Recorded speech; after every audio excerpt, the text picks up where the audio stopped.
Good morning. My name is Don Walker. I am the pastoral intern here at Scots Kirk, and on behalf of the sessions and Pastor Jim Mitchell, I'd like to welcome y'all. We'd like to welcome Reverend Paul Joyner here to preach this week. There is a bio of his in the back in the announcements area. Just a few quick announcements for you all. Yesterday's men's breakfast went very, very well. It was a good time of fellowship, a good time of eating. I'd like to thank Tristan for his work in putting that together, and thank all the gentlemen that were there for fellowshipping. I know I definitely was encouraged and grew from it, so thank you guys. Looking forward to the next one. Yes, sir. I love to grill. The other thing I want to let you all know is that Jen and I have a perceived closer date for relocation, which could potentially be the end of July, beginning of August. So I only mentioned just to ask if you could please continue for prayer. We have found some opportunity for house rental to meet our housing issue on this end, but we still need jobs and a home and stuff in Charlotte. So humbly, if you guys wouldn't mind praying for us. Now, if you guys will take just a moment to prepare your hearts this morning for worship, as we read from 1 John 1, verses 5 through 7 in your bulletin.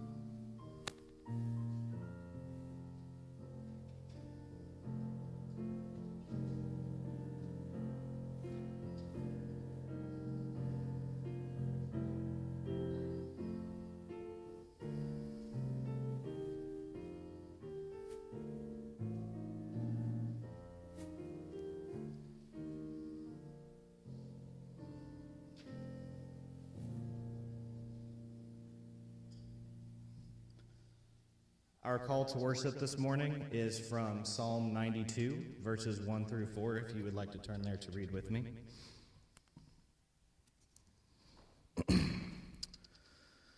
It is good to give thanks to the Lord, to sing praises to your name, O Most High, to declare your steadfast love in the morning, and your faithfulness by night, to the music of the lute and the harp, to the melody of the lyre. For you, O Lord, have made me glad by your work. At the works of your hand I sing for joy. If you guys will please stand to sing and praise and worship to our Lord as we sing Jesus, What a Friend for Sinners from the Trinity Hymnal, number 498.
sorrow, while the billows o'er me roll. Even when my heart is breaking, He, my comfort, helps my soul.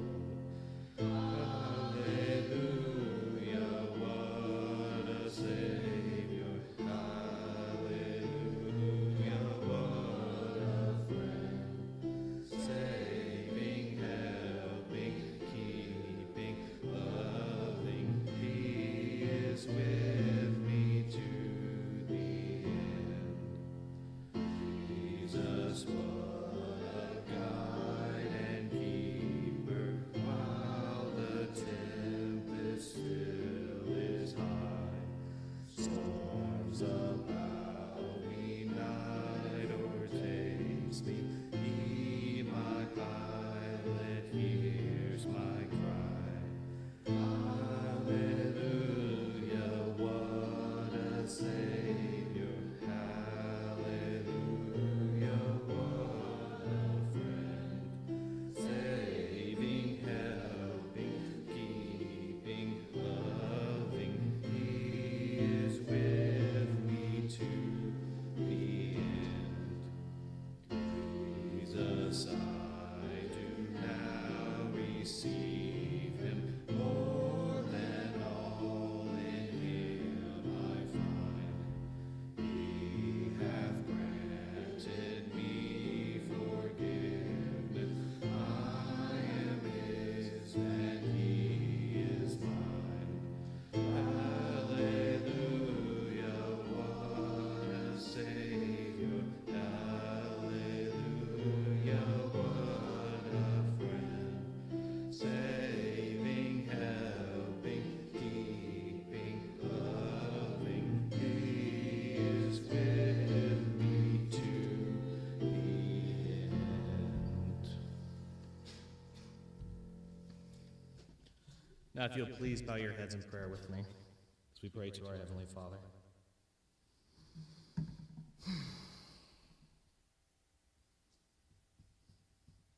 Heavenly Father, you are our rock and you are our refuge.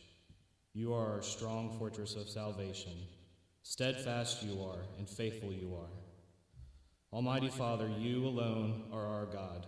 From you we came in the beginning, and to you we return in the end. Receive us, O Father, in the name of your Son. It is in him that we come to you, in his offering up of his Spirit, that Holy Spirit that is both his and yours. In Christ's sacrifice alone we come to you. Receive us to yourself, O Father. Into your hands we put ourselves, in our worship and in our work. We pray all this in the name of Jesus Christ, our Lord and Savior, who taught his disciples to pray. Our Father, who art in heaven, hallowed be thy name. Thy kingdom come, thy will be done, on earth as it is in heaven. Give us this day our daily bread, and forgive us our debts, as we forgive our debtors. And lead us not into temptation, but deliver us from evil. For thine is the kingdom, and the power, and the glory forever. Amen. You may be seated.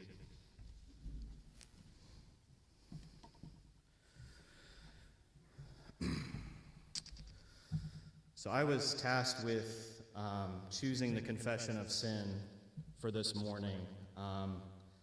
And Psalm 51 is, I think, it's a psalm that most people know when it comes to going to the Lord and confessing your sin using Scripture. And I know that it relates to David's mistakes with Bathsheba. And so as an intern, I was a little nervous. Is this a bit intense of a choice, or is it not? And I had a realization that, perhaps none of us have taken someone else's wife for our own and sent their husband to die in war today, but we all have still sinned against our God. And so I hope that this is appropriate and pleasing. And if you all will please recite Psalm 51, verses 1 through 4 with me. Have mercy on me, O God, according to your steadfast love. According to your abundant mercy, blot out my transgressions. Wash me thoroughly from my iniquity, and cleanse me from my sin. For I know my transgressions, and my sin is ever before me.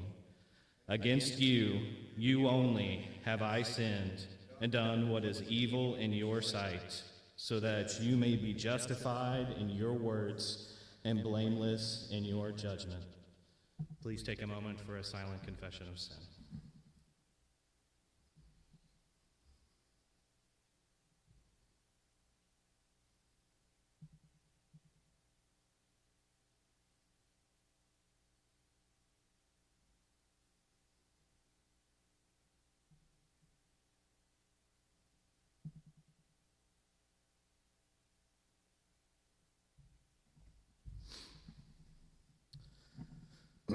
Hear this, Christians, in this assurance of pardon. We have good news that even though we do have sins that we just had to confess, our Lord God, Jesus, is greater than all of them, and he has atoned for our sins. So please hear this assurance of pardon from 1 John, chapter 1, verse 9. If we confess our sins, he is faithful and just to forgive us our sins and to cleanse us from all unrighteousness.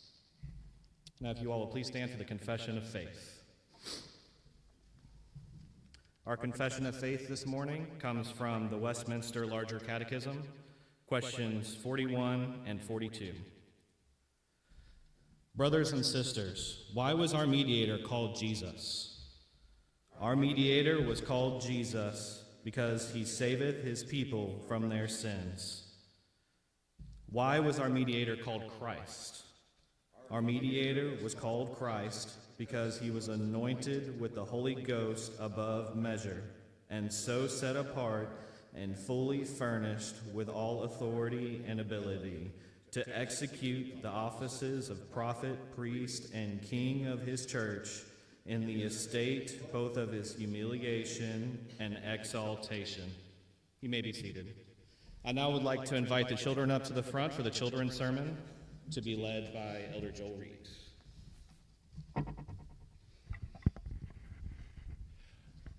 All right, I guess it's all of us.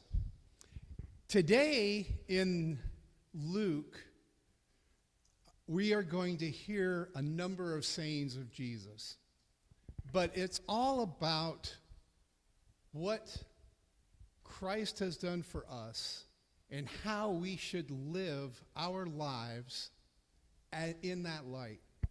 I want you to listen closely because it talks about the fact that we all sin. But be careful if you're the one that leads somebody into sin, because that is paramount. When people are new in the faith, we want to make sure that what we tell them is accurate and true and biblical. Let's pray. Dear Heavenly Father, we thank you for this time together. We thank you for your love and the way you saved us through your Son. Father, we pray that you would continually remind us that we are your light in this dark world and that we need to show everyone exactly the truth of your word. In Jesus' name we pray. Amen.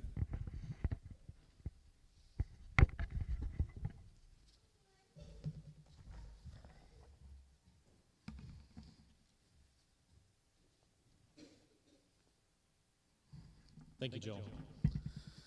Our scripture reading this morning comes from Psalm 103. It's verses 8 through 12. I'll give you all just a moment to turn there if you'd like to.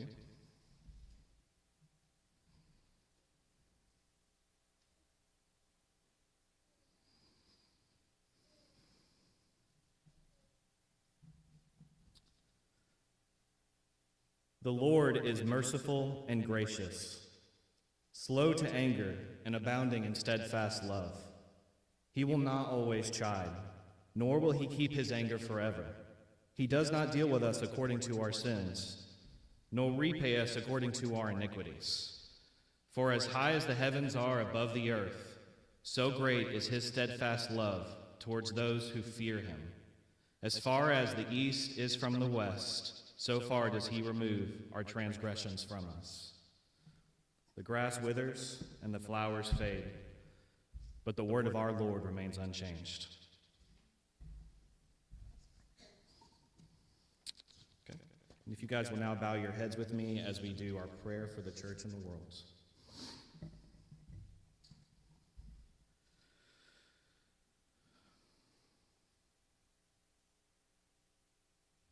Heavenly Father, Lord, we thank you for the wisdom that you share with us, for the sharing of your wisdom.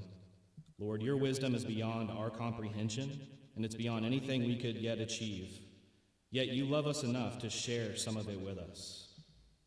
We see this throughout your holy word, as in Job, where it is stated, "With God are wisdom and might. He has counsel and understanding." And in Psalm 145, where it's proclaimed, "Great is our Lord, and abundant in power. His understanding is beyond all measure." Heavenly Father, you do not need us to acknowledge your greatness, but we thank you that you have given us your word that gives us as much of an understanding as we can have of who you are and how we should think of you. Heavenly Father, we would like to thank you for your growth and stirring in the ARP. Father, we thank you for a synod without any severe issues. We thank you that your word was proclaimed. We thank you for the unity of the brothers and sisters in the ARP church. We pray for the church plants in the ARP that are happening throughout our country. Father, we thank you that there is that activity, and we pray for more of it. We ask for a continued resurgence in the ARP for church planting, for godly men to be raised up to serve as pastors and elders and deacons. We pray for strong wives for those men. We pray for strong children for those men as well. We pray for strong families to go out and proclaim your word. Heavenly Father, we pray for our seminaries and our other Christian institutions that will be teaching these men. I pray for my seminary, RTS, but also seminaries and undergrad schools across the denominations. Father, I pray for protection for the professors and the leadership at this institution from the corruption of sin. I pray that they would remain consistent in your word, and I pray for their needs to be met, for not only the institution, but the individuals that are a part of these institutions. Father, simply so as to lessen the chance of manipulation or laxing in orthodoxy based off of needs for the school and the families of those working there, a temptation to maybe meet those elsewhere, Father. We pray for needs to be met so men and women can firmly proclaim who you are and to teach those who are going to do that in the future. Heavenly Father, we thank you for having Raymond and Margit at our church and their family as well, their children. Father, we pray for Raymond and his family right now. We pray for your hand to be on their family, to soothe and calm their pain, but also to encourage and remind them that Margaret is now resting with you, Father. We pray for strength for Raymond. We pray for resilience for him as he's moving forward through this season of life. And Father, we thank you for welcoming Margit into your arms, Lord. Father, we pray for a steadfastness in Christians across the world right now, just amidst the turmoil that we're seeing. Father, war and chaos is nothing new, and you are way bigger than all of it. But Father, it does provoke human emotions, and it can create insecurities and worries. Father, I pray that these would not be things that trouble your church. I pray that we would have a peace, that you are the Alpha and the Omega, that you are the King of Kings, that you are the creator of this world. And even when things look bleak, you are still bigger and you are still holy. So, Father, I pray, not just in America, but all over the world, Lord, for all Christians to feel your peace right now. And I pray for wisdom for all of us as we seek to see how we can meet needs and how we need to act and speak in the midst of whatever comes in the future. Father, we thank you for the momentum in our battle with abortion here in America. Father, we pray for an ending to abortion. Lord, we pray for wisdom for Christians and how we can be a part of that, Lord, and what part we need to play in not winning a political war, Lord, but in protecting young ones, in keeping them safe and standing up for them as they cannot stand up for themselves right now. We pray for wisdom and humility for Christians, and we pray for an opening of discussion to help protect these young ones. Father, I pray for the elders and the deacons here at Scots Kirk. I pray for protection over all of them. I pray for a renewed vigor and strength for each of them, Father, in the midst of whatever they have going on in their lives. Father, we thank you that these men were willing to serve and are serving your church. We just pray for them to be protected as they continue to do so. Father, we also pray for our neighboring churches, Grace Lutheran Church and Fellowship of Oak Brook.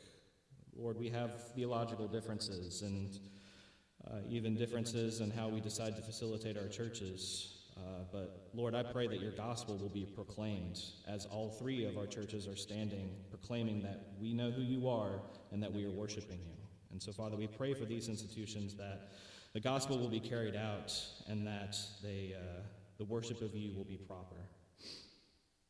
Heavenly Father, lastly, we pray for the salvation of those who do not yet know you, those who are in churches, those who have never heard of a church, those who are not interested in church. Lord, we pray for you to move through the hearts of those that are around us and for you to give us direction on how we are to be instruments in that, Father. We thank you for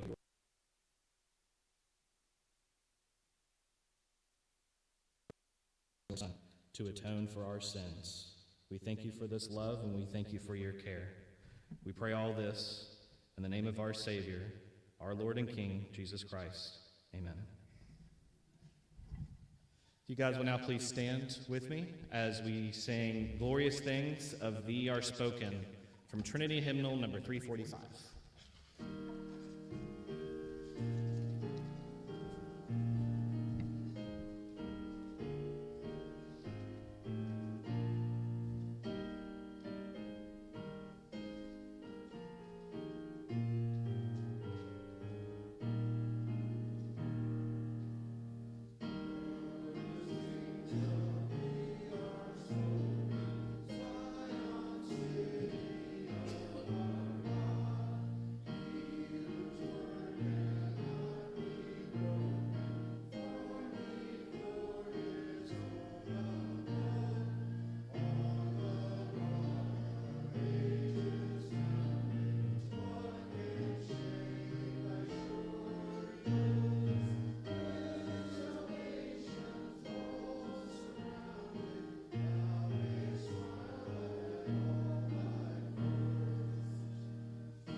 Shall we pray?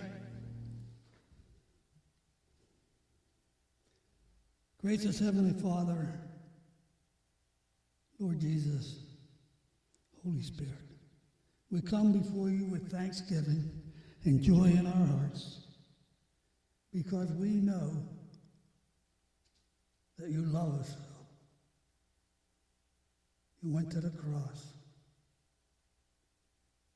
to be our Savior, our priest, our mediator, our coming King. We know that day is close by, yet we know only the Lord God knows that day. Be with us now as we take up our offering. We give thanks unto thee for what you have given us. We thank you for yesterday morning that our elders were so gracious with gentlemen who needed to hear what they had to say about being a father. Thank you for you, Holy Spirit, for guiding us. We thank you for all this in our wonderful, magnificent Savior's name. Amen.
Father, Son, and Holy Ghost. Amen. May be seated. If you have your copy of God's Word, or you have it on electronic means, like I'm going to read from, we're going to look at Luke chapter 17. It's printed in your bulletin there, beginning at verse 1 through verse 10. And you can see the title of the message is 3 Excuses of Unforgiveness. Listen to God's word as we run through this. Verse 1, and he said to his disciples, temptations to sin are sure to come, but woe to the one through whom they come. It would be better for him if a millstone were hung around his neck and he were cast into the sea, than that he should cause one of these little ones to sin. Pay attention to yourselves. If your brother sins, rebuke him. If he repents, forgive him. And if he sins against you 7 times in a day and turns to you 7 times saying, I repent, you must forgive him. The apostle said to the Lord, increase our faith. And the Lord said, if you had faith like a grain of mustard seed, then you could say to this mulberry tree, be uprooted and planted in the sea, and it would obey you. Will any one of you who has a servant plowing or keeping sheep say to him when he has come in from the field, come at once and recline at the table? Will he not rather say to him, prepare supper for me, and dress properly, and serve me while I eat and drink, and afterwards you will eat and drink? Does he thank the servant because he did what he was commanded? So you also, when you have done all that you were commanded, say, we are unworthy servants, we have only done what was our duty. A quick prayer as we get started. Our God and Father, we thank you for your word, that by your Spirit and your word encourages, equips, and enlightens us, develops our understanding of who you are, and tells us of your love for your creature. Father, may you build your people up today by this message, for it is in Jesus' name we pray. Amen. Well, if you were here the last time I was here, I gave you another sermon on forgiveness. So this is technically part 2, right? So let me just recap part 1 very briefly before we dive into this one. That was a message from the unmerciful servant. You remember him, right? He owed the king over 2,000 years worth of income if he made 100 times what an average wage earner made. And another servant owed him 1 day's worth of income, and his debt was forgiven by the king, and he went out and made a big stink about the other servant owing him 1 day's worth of income. Well, the point of that message was that we, as sinful creatures, owe God a greater debt than we would ever owe anyone else, or anyone would owe us. And so because God has forgiven us in Christ of a greater debt, he commands us to forgive our fellow servants. It is a commandment, friends. And we do that by not focusing on the debt owed to us, but rather the debt we owe God, and thus the cross of Jesus is where we find our way forward. It's where we find our debt forgiven. And not just the debt of the moment, but the debt of 2,000 years worth of sin that you and I have racked up, that we will, from life to death, complete absolution of all our sin by faith in Christ. Now, part 2. Now, Jesus often, and I love to preach from parables, because that's how Jesus taught. And why wouldn't a preacher want to preach from the lessons Jesus taught, right?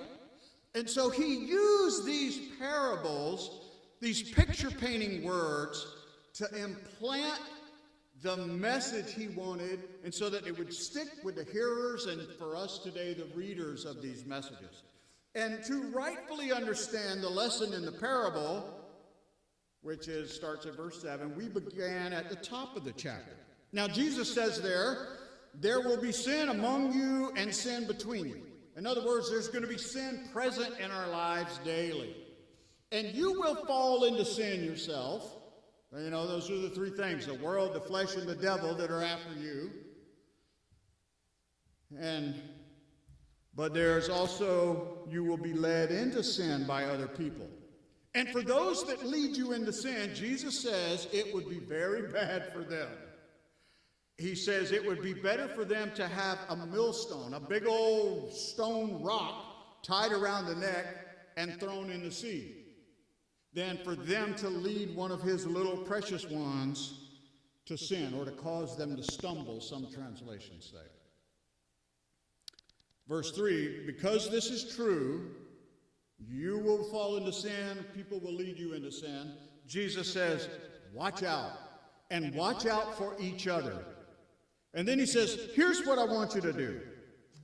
He says, if your brother sins against you, rebuke him, warn him sternly.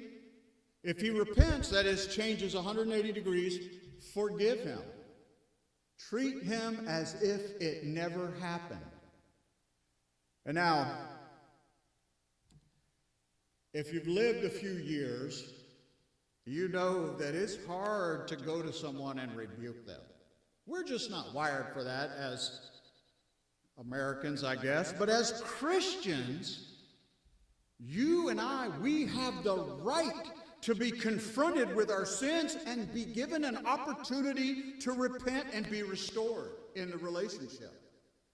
And likewise, it's also hard for us to go to someone and ask them to forgive us. I spent a few years doing drug and alcohol counseling in the Greenville Rescue Mission right after seminary, my last semester. And there was two of the men in our Christ-centered recovery program that had gotten in a fight. And I made them come to my office and sit at my table, and I made them ask each other for forgiveness. And one of them literally choked on the words, "Will you forgive me?" It's as if his tongue and his mouth had never formulated those words, that it was hard for him to say that. And so, yeah, it's hard for us to go and ask somebody to forgive us. Because we often will say things like, "Hey, I'm sorry, I apologize." Well, that's not a transaction of forgiveness. We don't tell God at the point of our genuine conversion, "I'm sorry for my sin." He would say, "Yes, I know you are." We want to say, "I have sinned against you, please forgive me." Then he responds with, "In Christ I do." So, when you're talking about, Jesus goes on to say this, when you're talking about a person that has sinned against you, he puts this out there for us that sometimes is troubling. That if that person sins against you 7 times in a day, and every time comes back and says, "I was wrong, I'm sorry, I apologize," but he says, "Please forgive me," what does Jesus say in the text? What are his words? He says, "Forgive them."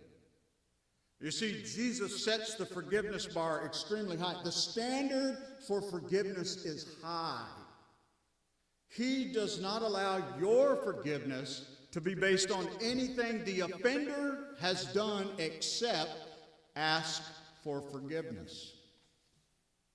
And this is where we find the first excuse people use for unforgiveness. And there is space on the back of your bulletin to jot these down. So the first excuse that's given is people say, "I can forgive someone that has offended me, but I need to see real change. I need to see some fruit of the evidence of repentance." There's got to be evidence of true repentance. There's true change. Isn't there, Chaplain Paul? I say, oh yes. There should be evidence of their repentance in time, maybe, after counseling, maybe personal reflection. But what does evidence of their repentance have to do with your forgiveness? Let me just put this question to you here. When Jesus says here to forgive your brother 7 times in one day after he has come back and 7 times say, "I repent, please forgive me," how much evidence can there be in one day of repentance? This is not a mistranslation. In one day, 7 times, he says, "Forgive them!" Exclamation point. Can you really see evidence of repentance in one day? Of course, you can't. Now, I know, and maybe many of you in here have had some radical changes in your life because of your Christian faith, but do you actually believe that you would have had evidence of that Christian faith in the first day of your genuine salvation? Do you actually believe that you would have seen fruit in your life other than the joy of your salvation being evident on you? That's it. And Jesus says, listen, there's no reason for us to wait on evidence of repentance to forgive your brothers. It's not our place to require anything in order to grant forgiveness. He tells us this not because they deserve our forgiveness, but simply because we are obligated to forgive. They don't deserve our forgiveness. But you didn't deserve it when you cried out to God upon your initial salvation. I didn't. And that's the point Jesus is making here. Not because they deserve our forgiveness, but simply because Christ commands it.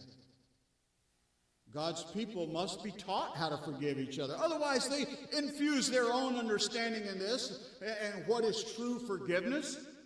There's some misunderstandings. Maybe you've heard somebody say, I can forgive, but I can never forget. I need a north-south if you've heard that. Yeah, that's not forgiveness. And here's the reason. What we dwell on becomes our memories. What we dwell on becomes our memories. For instance, when I was in the 4th grade, the Lord's forgiven me for all of this, but I was probably a bully my whole life in school. And there was an event, this kid was mocking me, and I kicked a rock up, and I flung it at him as hard as I could, and it hit him straight in the head. I can tell you the position of the sun that day, what the teacher said to me, what happened to the kid, what he said to me. But I can't tell you what I had to eat in the cafeteria that day. Because you see, I've dwelt on the event that has stuck with me in my memory. But what I haven't dwelt on, I can even tell you what the punishment was from the principal. But what I didn't dwell on has not retained in my memory. You see, we have to be taught what true forgiveness is, and it begins by taking upon the fact that what we must dwell on is the cross and what God in Christ has done for you.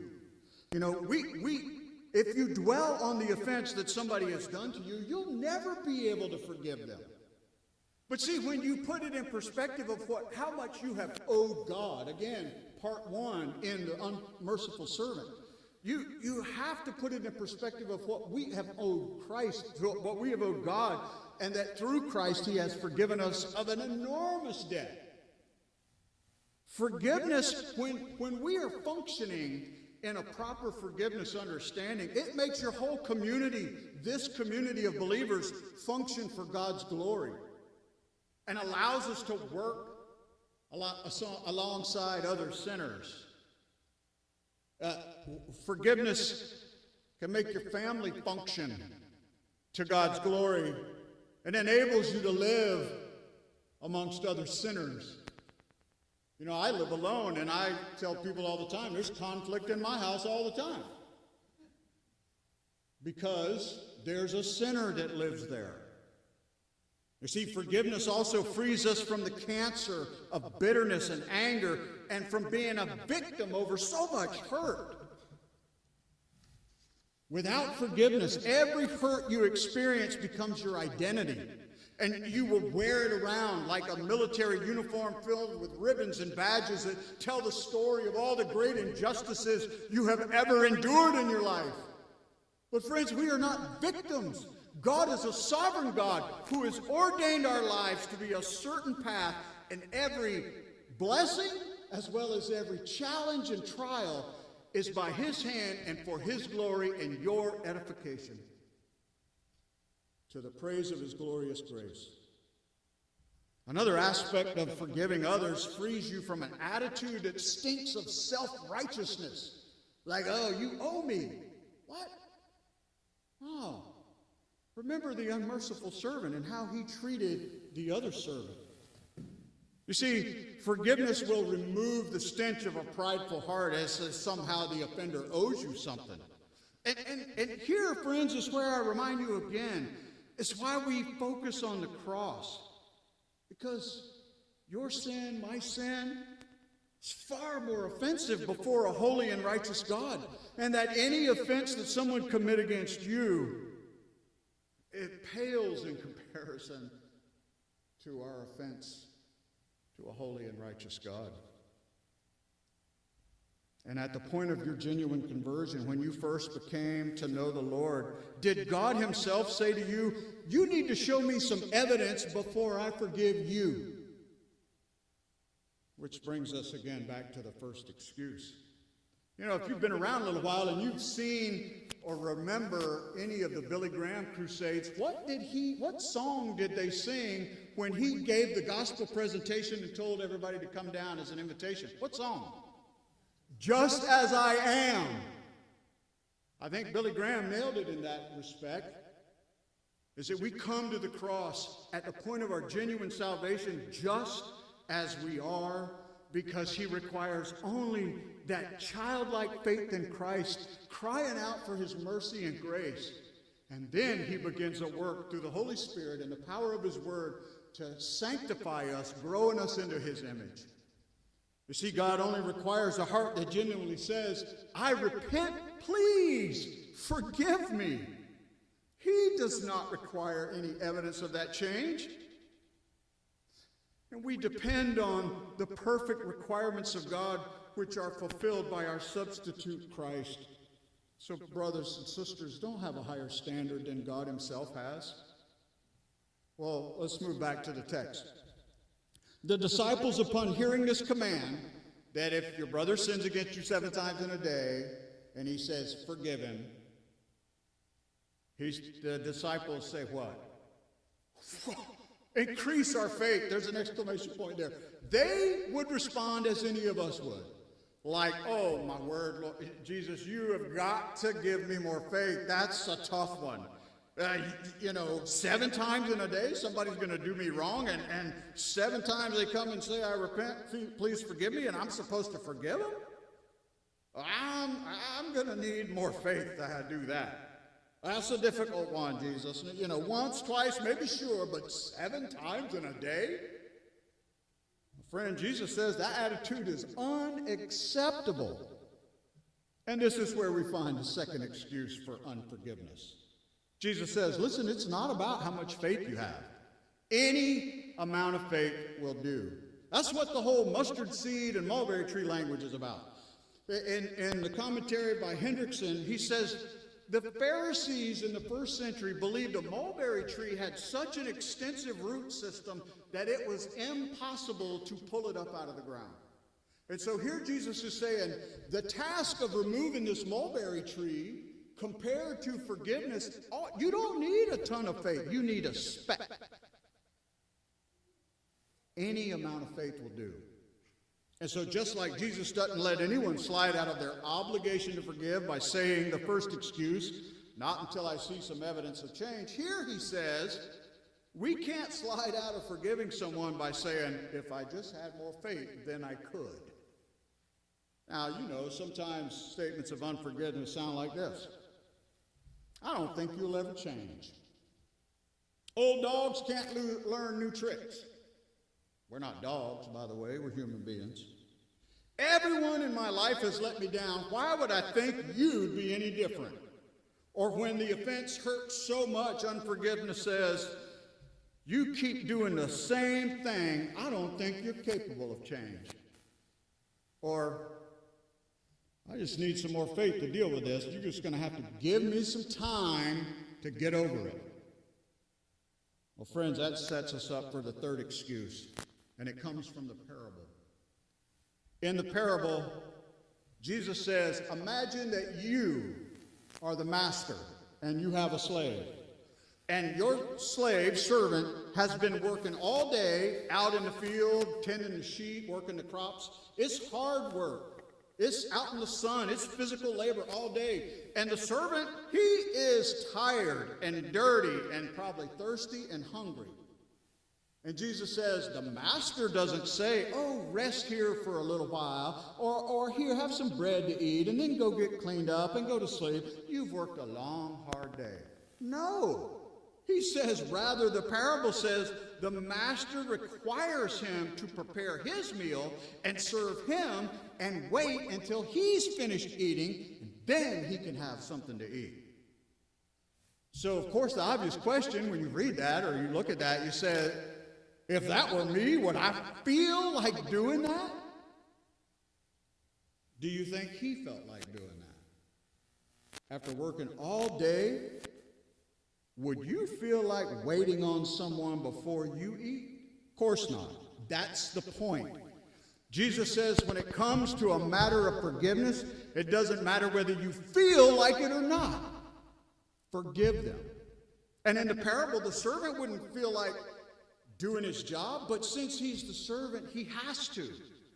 And this servant was absolutely obedient to the commands of the master, irrespective of his feelings, emotions, attitudes, or wishes.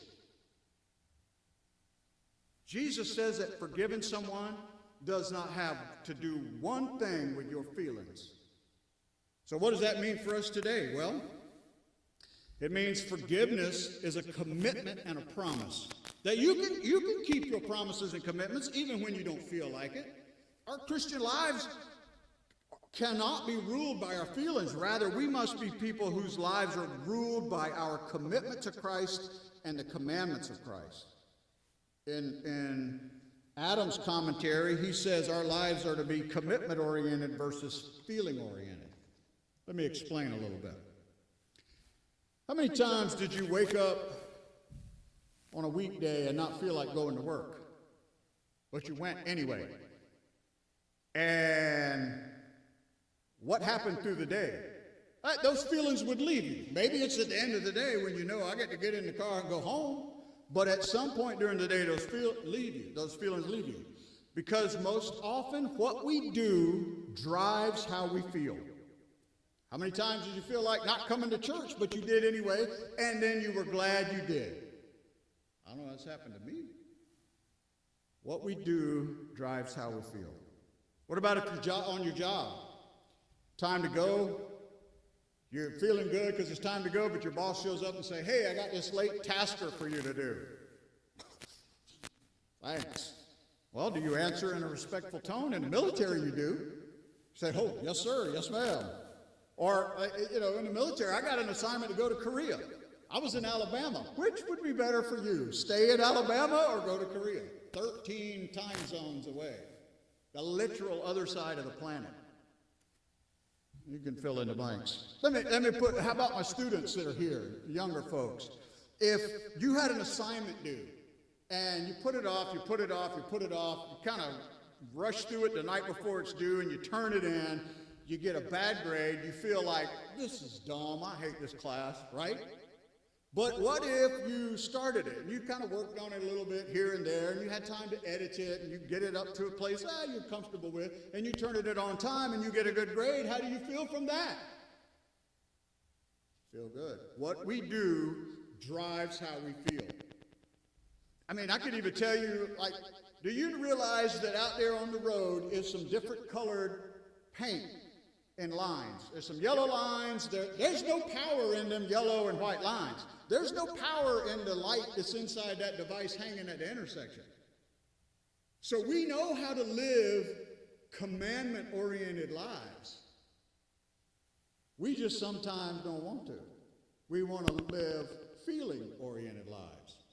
You see, if we know how to live commandment or commitment-oriented lives in our professional life, why would we think in your personal life it'd be any different? Forgiveness is an important gift that God gave us through Christ. And when you experience God's forgiveness for the first time, at the point of your genuine conversion, there's a great relief and an overwhelming sense of joy. Again, what we do drives how we feel. And imagine if you cultivate forgiveness in your home. When husbands and wives practice forgiveness daily, you know what happens? They wake up every morning without conflict between themselves. Wow, having never any unresolved conflicts between each other. And their children grow up to see this, how to forgive appropriately, how to be forgiving and how to forgive. My time in the Air Force, we did a lot of relationship counseling. It was like almost the number one topic, that and work-related challenges, which kind of are the same relationship stuff. And I discovered over the course of literally thousands of hours of counseling that there were 3 principles to relationship and 3 rules. Very simple. If you care to jot these down on the back, you can get them too. The first principles combat self-centeredness. We're all born self-centered people. And so the first principle is you do not have to have your way. You don't have to have your way. I mean, that just in itself defines the ability to combat self-centeredness, because you don't get to have your way. I mean, we're competitive in a lot of ways, but in relationships, a loving relationship, you need to try to combat that. The second principle is you don't have to be right. We always want to be right, but sometimes it's better to have a loving relationship than to go around, I'm right and you aren't. And the third principle is you don't have to be proven right. There is nothing worse then maybe you've experienced this. You're talking to somebody, having a casual conversation, and you mention something, and they pull out their phone, hit the Googleizer, and go, nope, you're wrong, because I just proved you wrong with Google. Well, let's don't do that in our earthly, loving relationships. Let's be kind. All right? Moving on to the rules. 3 rules. Now, the 3 principles are to help combat self-centeredness. Okay? Because if you're in a relationship with someone, whether it's work or home, children, spouse, that needs to be a loving relationship. One that is equally affirming, encouraging, lifting up. And so the rules come into play so that you can understand how God relates to us through the motive of love, right? This is how God demonstrates his own love for us, and that while we were yet sinners, Christ died for us, right? His love for us. And so the 3 rules begin with forgiveness rules the day. What that means is, comes out of Ephesians 4. Don't let the sun go down on your anger. So if you have conflict with each other, you need to settle the matter before you go to sleep. Again, so that when you wake up, there's never any conflict between the 2 of you. Now, some things are tough, but love covers what? A multitude of sin, right? The example I've used in the past teaching this is when my kids were in high school, sometimes when I'd use the bathroom, there would be no toilet paper on the ring. And I treated that like a capital offense at my house. Could that not have been covered in love for my poor, overstressed, teenage, high school age kids? It could have been. But it took me a while to learn that God has this love standard that every one of our sin from our entire life through our faith in Christ is under. There is nothing that he won't forgive for his people. And so the rule is designed to help us keep moving our love bar up so that more things are under that we don't need to always have a conversation about how you've offended me because of how you spoke to me in public. We should learn that, right? That's just an example. All right, number 2, in the rules that help us understand how God treats us is treat each other better than they deserve. Because how does God treat you? Better than you deserve. If you ever need to know if God is treating you better than you deserve, reach up to that artery right there. If it's thumping, you aren't doing that. You can't start it by yourself if it stops. God is allowing us to keep living as a measure of his grace and mercy. He treats us better than we deserve. Now, one little way to understand this is a concept called try to out-nice each other. All right? So you wake up, and your spouse is already out of the bed, and you hear clanging going on in the kitchen, and you go out, what's going on? And he or she has made your favorite breakfast. And you sit down to it, and you say, I'm going to get you for this. I'm going to try to out-nice you for this. Imagine if you lived your life like that, always seeking to out-nice your spouse, your children, your parents, right? Treat each other better than they deserve, and look for ways to out-nice each other. The 3rd rule here, and we're going to move on to close, is what I call 100% versus 0%. In your earthly loving relationships, you give 100% with 0 expectation of anything coming back to you. Again, how does God treat us? He has given us 100% in Christ through his life, through his death, through his resurrection. And by the way, can you add anything to God? No, of course not. And so I had numerous counseling sessions where people said to me, Chaplain, when's it going to be 50-50? You got the wrong math, brother. You need to try 100% giving with 0 expectation. And what does that communicate? All of those rules communicate that you love the person more than their sin has offended you. And how does God treat us? better than we deserve, because he treats us in a way that he loves us in a greater way than our sin has offended him through our faith in Christ. And that's how simple it is, friends. So again, I ask, here are the 3 excuses. And it does take time to forgive, but it begins with a promise to forgive. So let me give you the 3 excuses again. Number 1 is, I'll wait until I see evidence of change.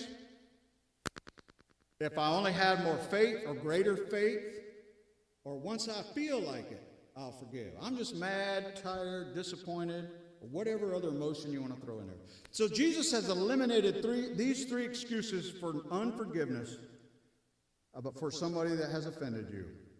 And again, the root of unforgiveness is we focus on the other person's sin against us rather than our own sin before a holy and righteous God.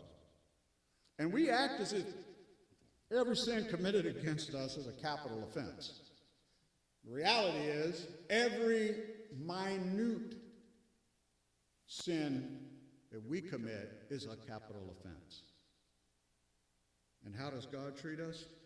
Better than we deserve. He treats us as his only son for the believer. So let me ask you a few questions here.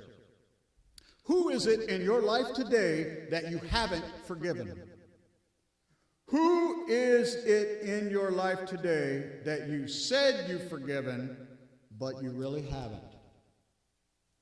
Who is it in your life today that you've been hurt by so much that you're waiting on evidence of change in them before you forgive them?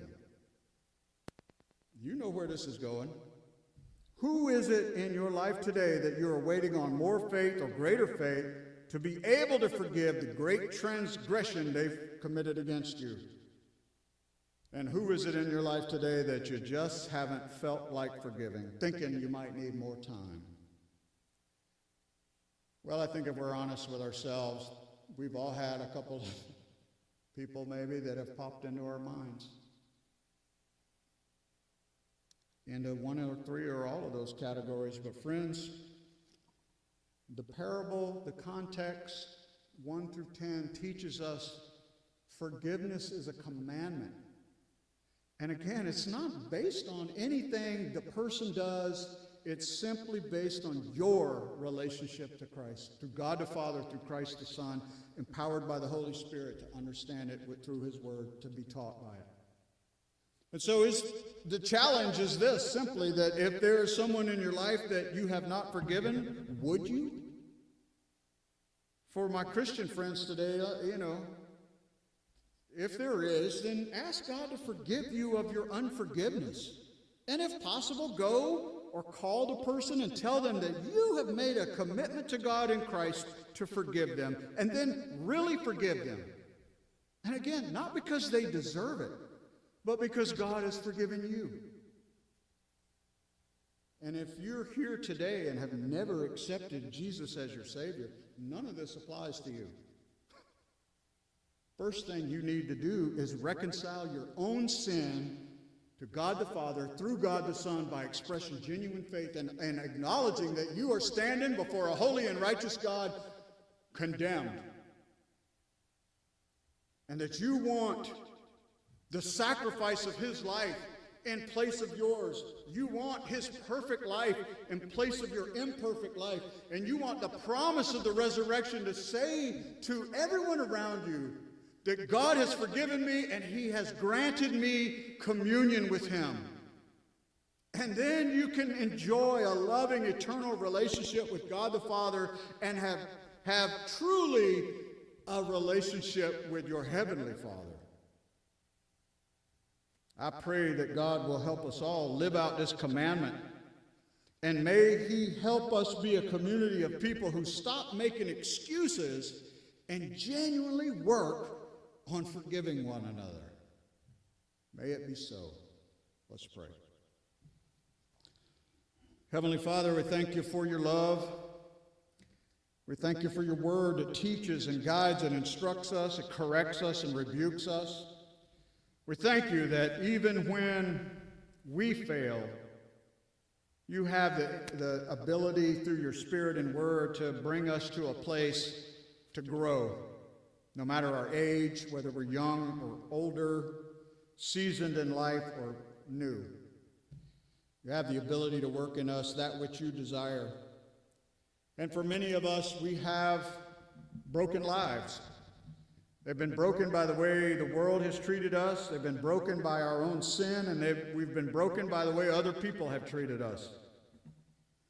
But Lord, as we want to be free from the bondage of unforgiveness, I pray that for my friends here today and myself, that you would grant us the ability to acknowledge our sin before you and to cling to the cross, even when others have hurt us. Let us not focus on that, but focus on you, what your Son did, because we put him on the cross. I put him on the cross.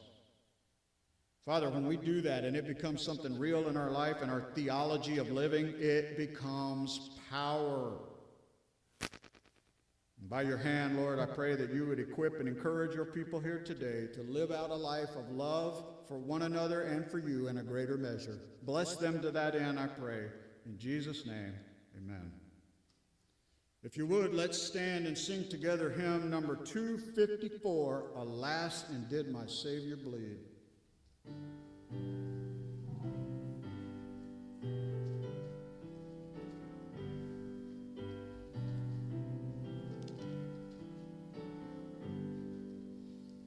Alas, and did my Savior bleed, and did my sovereign die? Would he devote that sacred head for such a worm as I? Was it for crime that I had done? He groaned upon the tree. Amazing pity, grace unknown, and love beyond degree. Well might the sun in darkness hide and shut his glories in, when Christ the mighty Maker died for man, the creature's sin.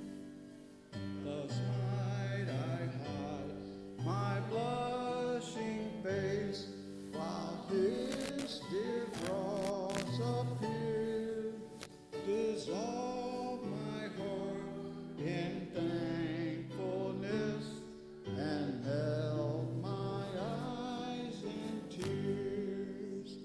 But drops of grief can ne'er repay the debt of love I owe. Here, Lord, I give myself away. 'Tis all that I can do. People of God, receive now the Lord's benediction. May the God of peace, who brought again from the dead our Lord Jesus, the great shepherd of the sheep, by the blood of the eternal covenant, equip you with everything good, that you may do his will, working in us that which is pleasing in his sight, through Jesus Christ, to whom be glory forever and ever. Amen.